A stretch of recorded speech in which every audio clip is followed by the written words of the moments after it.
अंजनाताई शिंदे आदरणीय बाळासाहेब आंबेडकरांच्या या संघर्ष लढ्यासाठी 10,000चा चेक देत आहेत, धनादेश देत आहेत. साहेबांनी तो धनादेश स्वीकारावा अशी त्यांना विनंती करतो.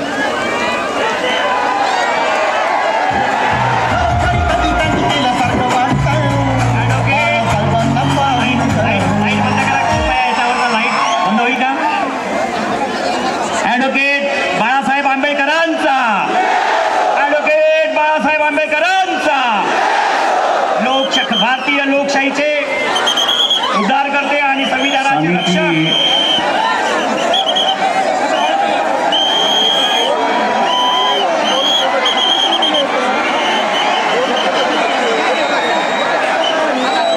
एल्गार परिषदेचे आयोजक समिती ज्याचे असणारे प्रमुख या ठिकाणी रिटायर्ड इंजिनियर सुरेश फड, 15 जणांची असणारी कमिटी. मी सगळ्यांची नावं वाचत नाही.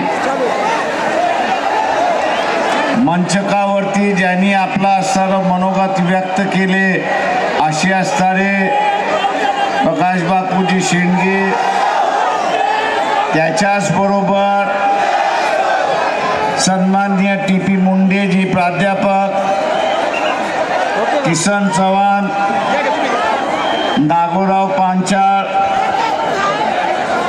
त्याच्याच बरोबर या ठिकाणी उपस्थित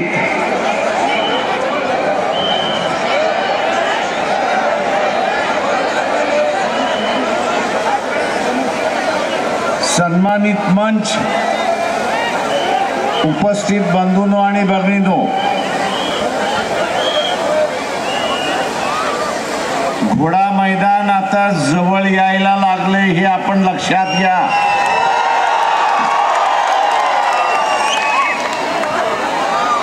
हा असणारा ओबीसीचा आणि भटक्या विमुक्त समूहाचा असणारा मेळावा आहे.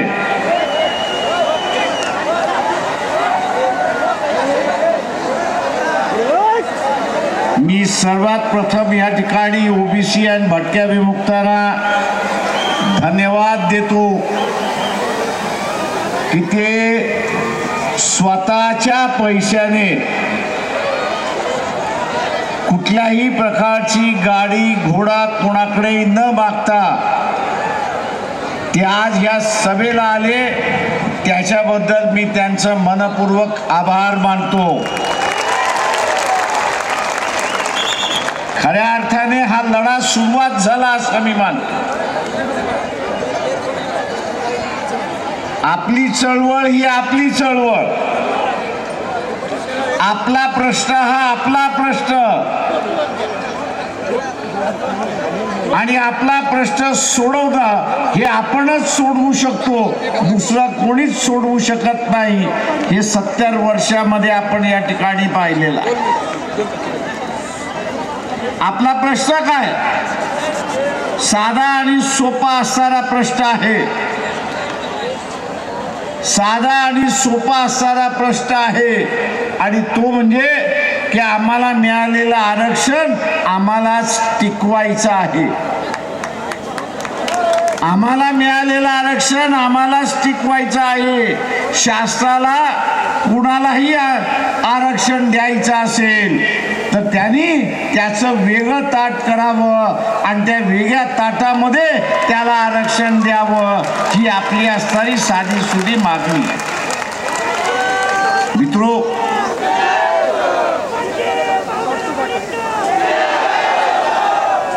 परंतु हे टिकवायचं असेल, तर आपल्यामधला बदल हा आपण केला पाहिजे, हा लक्षात घ्या. आपला बदल आपण केला पाहिजे हे लक्षात घ्या. इथे सवर्णांचं आणि मुसलमानांचं भांडण, इथे सवर्णांचं आणि मुसलमानांचं भांडण मी समजू शकतो.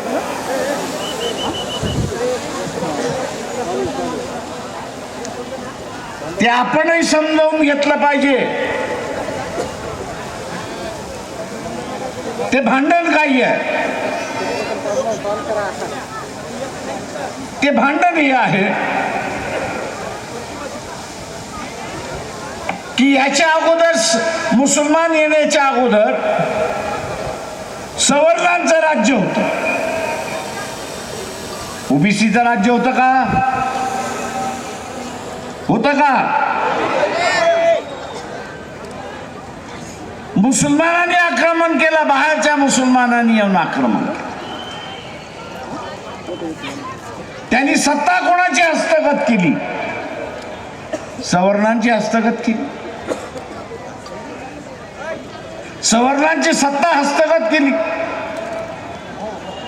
आणि म्हणून ज्याची सत्ता गेली आणि ज्याने घेतली याच्यामधलं भांडण आपण समजू शकतो. यांच्यामधलं भांडण आपण समजू शकतो. त्यांचं सत्तेचं भांडण आहे. आणि आज या सवर्णांची सत्ता कायम राहावी, या सवर्णांची असणारी सत्ता कायम राहावी याच्यासाठी त्यांनी पुन्हा नव्यानं भांडण या ठिकाणी सुरुवात केली. नव्यानं भांडण काय सुरुवात केलं की तो मुसलमान आहे आणि आपण हिंदू आहोत. तो मुसलमान आहे आणि आपण हिंदू आहोत हे भांडण त्या ठिकाणी सुरुवात केली. आणि मुसलमान सत्तेवरती आला नाही पाहिजे म्हणून तुम्ही मलाच सत्तेवरती बसवा अशी असणारी परिस्थिती. आम्ही सत्तेवरती बसू, तुम्ही आम्हाला सत्ते मताच्या रूपाने बसा. आता भूमिका आपली बदलली पाहिजे आणि ती म्हणजे मीच सत्तेवरती बसेल असं ओबीसी आणि भटक्यांनी ठरवलं पाहिजे.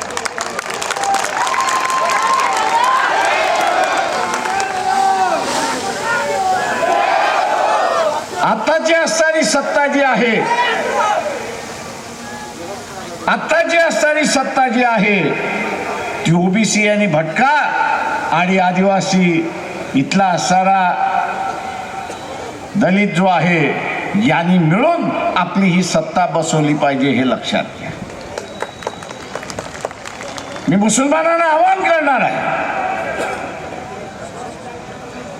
ही जी नवीन बस होते याच्यामध्ये तुम्हाला बसायचं असेल, ही जी नवीन सत्तेची बस होते त्याच्यामध्ये तुम्हाला बसायचं असेल तर ओबीसीच्या संमेलनाला उपस्थित राहणं पहिल्यांदा शिका.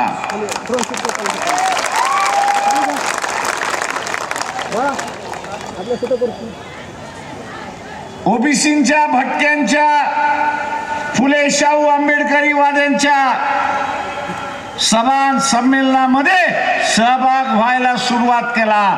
तुम्ही सहभाग व्हायला सुरुवात केला तर तुम्हाला स्वीकारल्या जाईल हे लक्षात घ्या. कारण ही वंचितांची चळवळ आहे आणि जो जो उपेक्षित आहे त्या उपेक्षिताला न्याय देण्याची आमची असणारी भाषा या ठिकाणी. मी आजच जरांगे पाटील यांचं असणारं एक वक्तव्य ऐकलं. माझा त्यांना सल्ला आहे,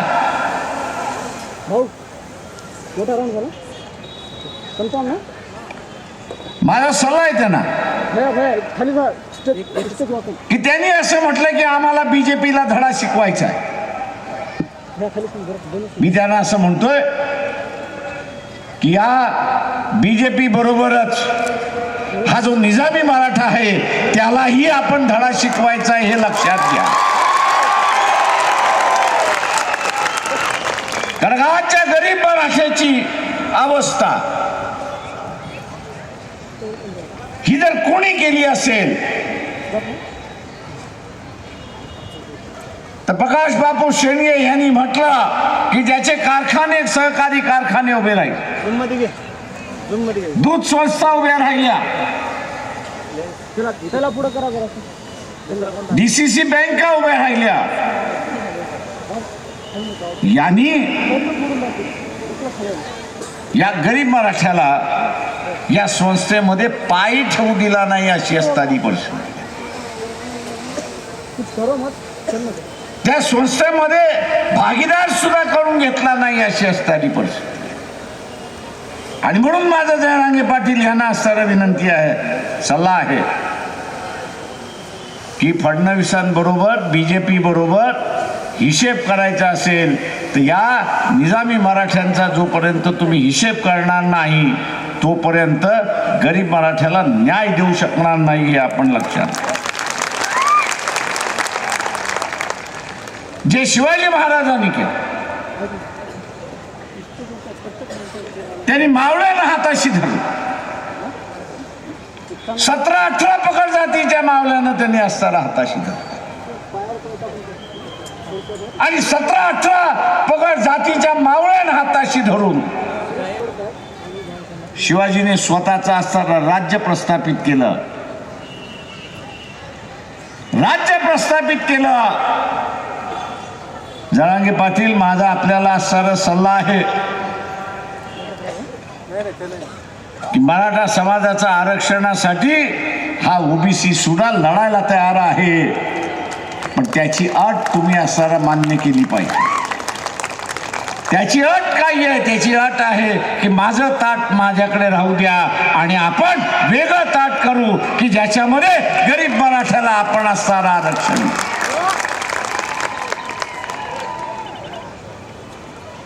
इतिहासामध्ये फार जणांना संधी येत नाही.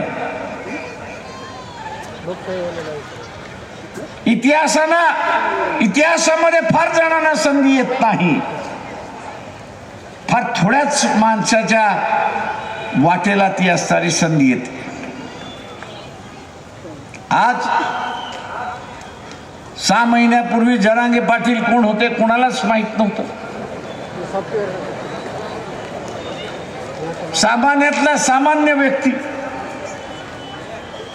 पण आज शरद पवाराचा बाप झाला अशी असणारी परिस्थिती.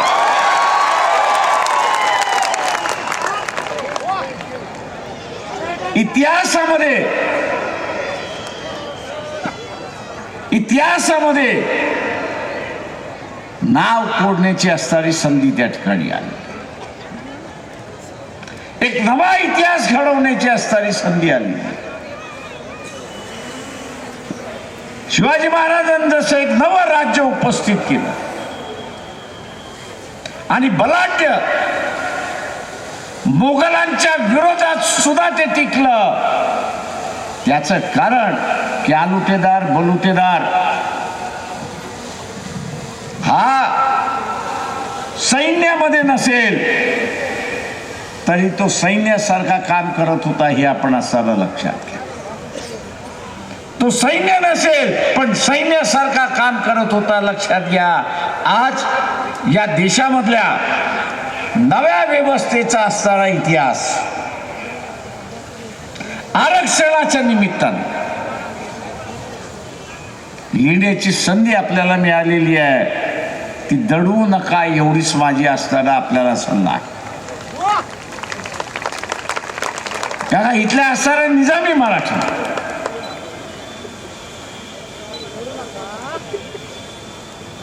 अण्णाराव पाटील आरक्षण रद्द करा म्हणून चळवळ सुरुवात केली. अण्णारावला आम्ही भेटलो. अण्णाराव एक मागणी काय? ते म्हटले त्याच्याशिवाय मी समझोता करू शकत नाही. ते म्हटले म्हणजे आरक्षण रद्द होणार नाही याची मला माहिती आहे, पण त्याचं आंदोलन मी उभं केलं तर माझ्याशी बोलायला तरी येते. मी असं म्हटलं की गरीब मराठ्याला आंदोलनात आरक्षण द्या तर मला कोण कुत्रही विचारायला येणार नाही. कोण कुत्रही विचारायला येणार नाही.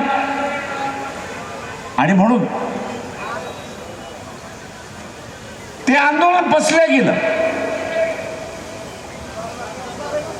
त्याच्यानंतर शशिकांत पवारांनी मराठा महासंघ त्यांनी काढला गरीब मराठ्यांचे प्रश्न त्यांनी बेटीवर राखण्याचा प्रश्न केला, तोही संपला, पचवलं. त्याच्यानंतर असताना खेडेकरापर्यंत आपण बघितलं तर त्यालाही पचवलेलं आहे. तुम्हाला ह्या व्यवस्थेमध्ये पचवू देऊ नका एवढंच फक्त असताना आपण पहा. आज मित्रो, ओबीसीना खऱ्या अर्थाने सत्ता हस्तगत करणं हा सगळ्यात मोठा कार्यक्रम आहे, लक्षात घ्या. आणि आज सत्ता हस्तगत करायची असतील तर दोन गोष्टी करणं महत्वाचं आहे. मी एक अत्यंत वात्रट प्रश्न आपल्याला विचारणार आहे. त्याचा प्रचार केला जातोय की धर्म धोक्यामध्ये आलेला आहे. आता धर्म धोक्यामध्ये कधी येतो की ज्यावेळेस आपण सोडायला तयार होतो. किती जण आपला धर्म सोडायला तयार आहेत त्यांनी हात वरती करा. लाजायचं नाही, हात वरती करा. एकच आहे की जो धर्म सोडायला तयार आहे. आता आपण सगळेजण वडिलांचा धर्म पाळणार असू आणि तो अंमल करणार असू, तो धोक्यात कसा आला मला एक सांगा. तो धोक्यात आला कसा? हे जे भारतीय जनता पक्षाचं धोंडधतुर चाललेलं आहे, भारतीय जनता पक्षाचं जे धोंडधतुर चाललेलं आहे, RSSचं असताना जे धोंडधतुर चाललेलं आहे ते तुम्हाला फसवण्याचं धोंडधतुर आहे, लक्षात घ्या.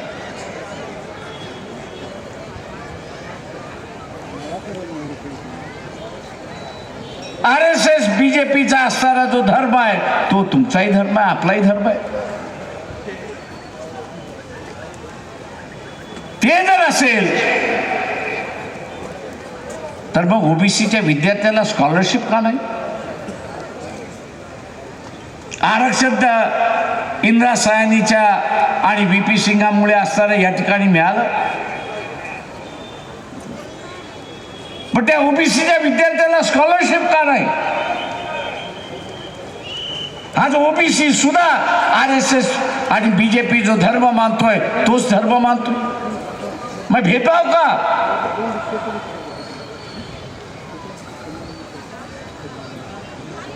मुळात त्यांना ओबीसीला वरती आणायचं नाही. आणि म्हणून मी नरसीच्या सभेमध्ये म्हटलं होतं की कुठला राजकीय पक्ष आपला ओबीसीने ठरवण्याची वेळ आलेली आहे. ओबीसीने ठरवण्याची वेळ आलेली आहे. जो राजकीय पक्ष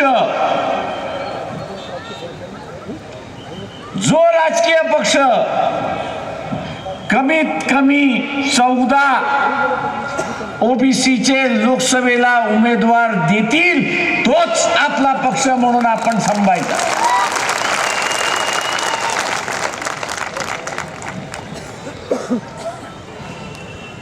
कारण का ओबीसीचं आरक्षण वाचवायचं असेल तर हा खासदार आणि आमदारच वाचू शकतो, हे लक्षात घ्या. आपण रस्त्यावरनं फक्त वातावरण तयार करू शकतो. रस्त्यावरनं आपण वातावरण करू शकतो. उद्याचा असणारा मराठा समाजाचं वेगळं ताट आपल्याला करायचं असेल तरीही आपल्याला सत्तेमध्ये बसलं पाहिजे, हे लक्षात घ्या. का सत्तेमध्ये बसून आपण हे वेगळं ताट त्या ठिकाणी करू शकतो. कुणाची मानसिकता आहे सत्तेमध्ये बसण्याची, त्यांनी हात वरती करा.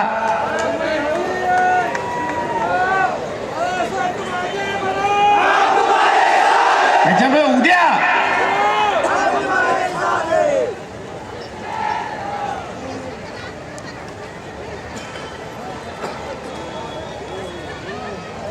भारतीय जनता पक्षाचा प्रचार,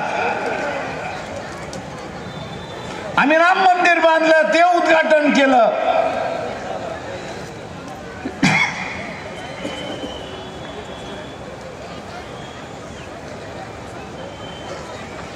उद्घाटन केलं त्याच्याबद्दल हरकत नाही, पण त्या शंकराचार्याला का डावललं एवढं सांगा ना.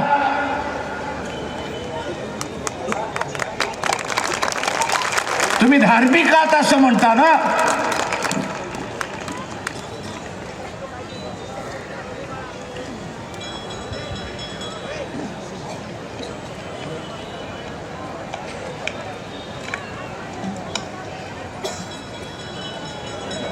तुम्ही धार्मिक आहात असं म्हणता ना, मग शंकराचार्याचा सल्ला का मानला नाही. शंकराचार्यांनी असं म्हटलं का की आम्ही उद्घाटन करत नाही.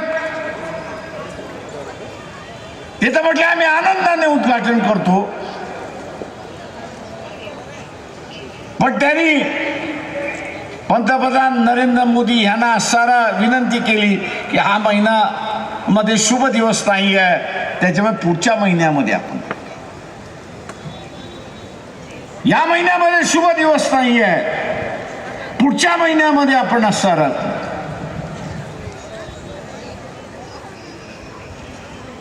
पण हे के खोर नरेंद्र मोदी, हे के खोर नरेंद्र मोदी, आम्ही तारीख काढलेली आहे त्याच दिवशी करणार. तेव्हा त्या शंकराचार्यांनी म्हटलं की आमचा नाईलाज आहे, एक शुभ दिवस नसल्यामुळे आम्ही काही येणार नाही, हजर राहणार नाही. आणि ते हजर राहिले नाही. मित्रो, अशा ह्या हेकेखोर माणसाला पुन्हा संधी द्यायची.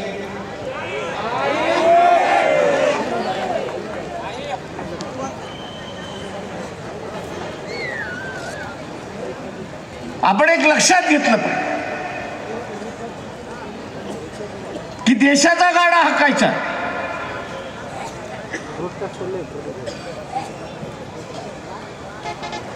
आणि देशाचा गाडा हाकत असताना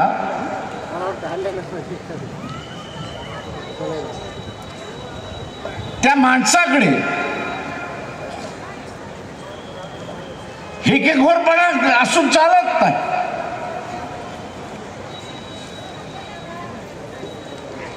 आणि म्हणून उद्याच्या सत्तेमध्ये आपल्याला बसायचं असेल तर मी जसं म्हणाल की माझी मानसिकता पाहिजे की मी बसणार,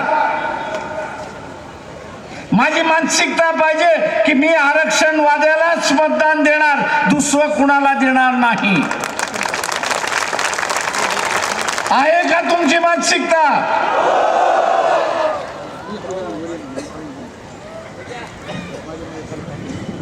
दुसरी बाब, आपण एक दरवाजा बंद केलेला आहे. आपण एक दरवाजा बंद केलेला आहे, दुसरा दरवाजा आपल्याला खोलावा लागणार आहे, खोलावा लागणार आहे. आणि दुसरा दरवाजा कुठला?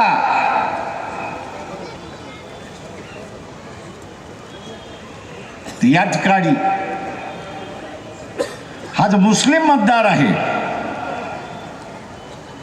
त्याच्याशी आपलं भांडण नाही. मगाशी मी जसं म्हटलं ते सवर्णांचं भांडण आहे, सत्तेचं भांडण आहे. आणि त्यांनी आता असणारा धर्म आणून आपल्यात आणि त्यांच्यात फूट पाडलेली आहे.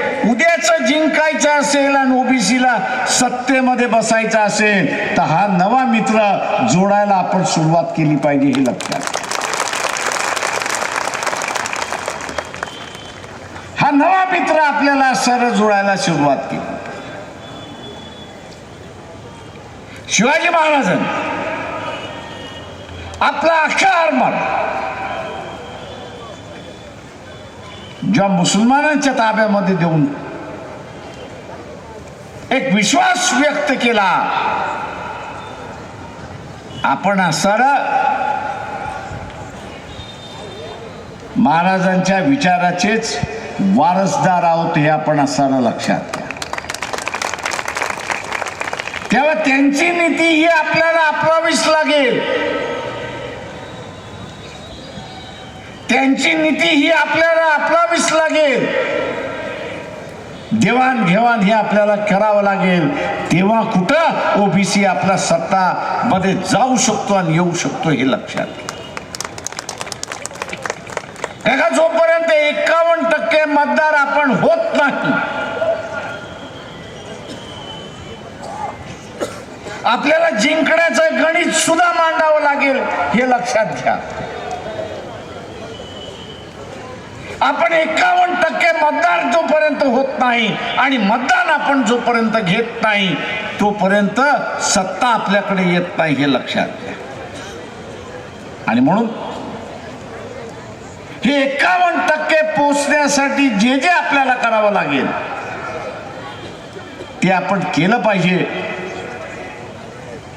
आणि ती करण्याची मानसिकता ही आपण तयार केली पाहिजे. ती मानसिकता आपण तयार केली पाहिजे.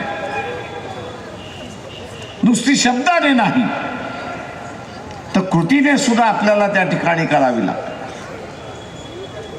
शेवटी मी जाता जाता एवढंच आपल्याला सांगणार आहे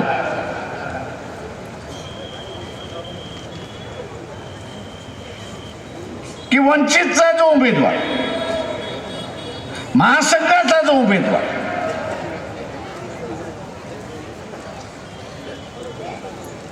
याला आपण मतदान केलं पाहिजे. आपण उद्याच्या असणाऱ्या कालावधीमध्ये चुकून माकून भारतीय जनता पक्षाला प्रचार काय होणार, अरे तो राहुल गांधी काय आहे, नरेंद्र मोदी फार मोठा आहे. मी जाता जाता एवढंच आपल्याला विचारतो की तुमच्या कुटुंबातला 63 माणूस तुम्ही प्रमुख करणार का? तुम्ही 63 माणूस कुटुंबाचा प्रमुख करणार का हे सांगा. करणार का? करणार का? आणि मग देशाचा पंतप्रधान 63 कशाला करताय हेच आवाहन करतो आणि आपल्याला रजा घेतो. जय भीम, जय भारत.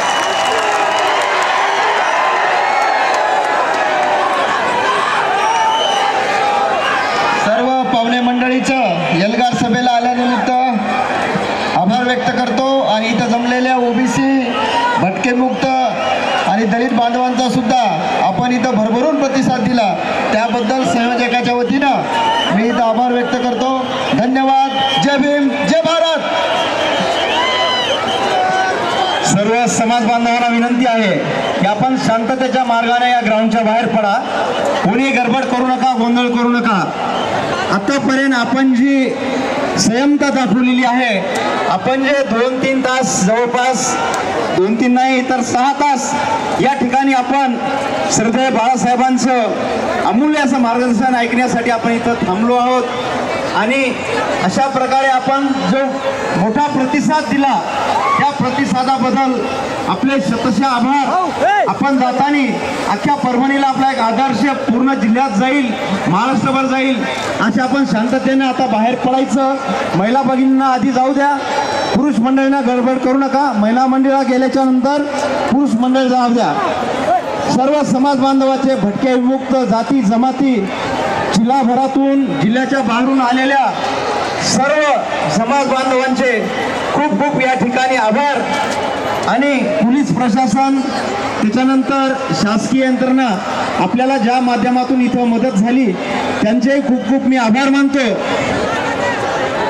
आणि पत्रकार बांधव, सर्व TV चॅनलचे आमचे प्रतिनिधी, आपण या ठिकाणी आलात, आम्हाला भरभरून अशी प्रसिद्धी आतापर्यंत दिली, इथून पुढेही देणार आहात अशी अपेक्षा ठेवतो. आणि आजचा हा कार्यक्रम आपला ओबीसी एल्गार महामेळावा या ठिकाणी आजच्या पुरता थांबलेला आहे. इथून पुढं आदरणीय फडसाहेब, आदरणीय इंजिनियर सुरेश रावजी फडसाहेब यांच्या माध्यमातून हे भव्य दिव्य असं एक आयोजन या ठिकाणी ठिकाणी केलेलं होतं आणि फडसाहेबाच्या माध्यमातून सुरेशराव फडसाहेबाच्या माध्यमातून असे मेळावे याच्यानंतर वंचित बहुजन आघाडी या पार्टीसाठी वेळोवेळी आपण जे काही सहकार्य करता येईल, जे काही सामाजिक कार्य करता येईल, फडसाहेब इंजिनियर त्यांच्या सोबतची आम्ही जी टीम आहेत त्यांच्या संयोजन समितीमधले सर्व पदाधिकारी आतापर्यंत 2 महिन्यापासून ज्यांनी परिश्रम घेतलेत असे आमचे सगळे बांधव, आता नाव घ्यायला तर वेळ नाही, आदरणीय सुरेशरावजी फडसाहेबांचे परत एकदा मी आभार मानतो आपल्या वतीनं। आणि आजचा हा महाएल्गार सभा या ठिकाणी संपलेली आहे असं जाहीर करतो। जय भीम, जय ओबीसी।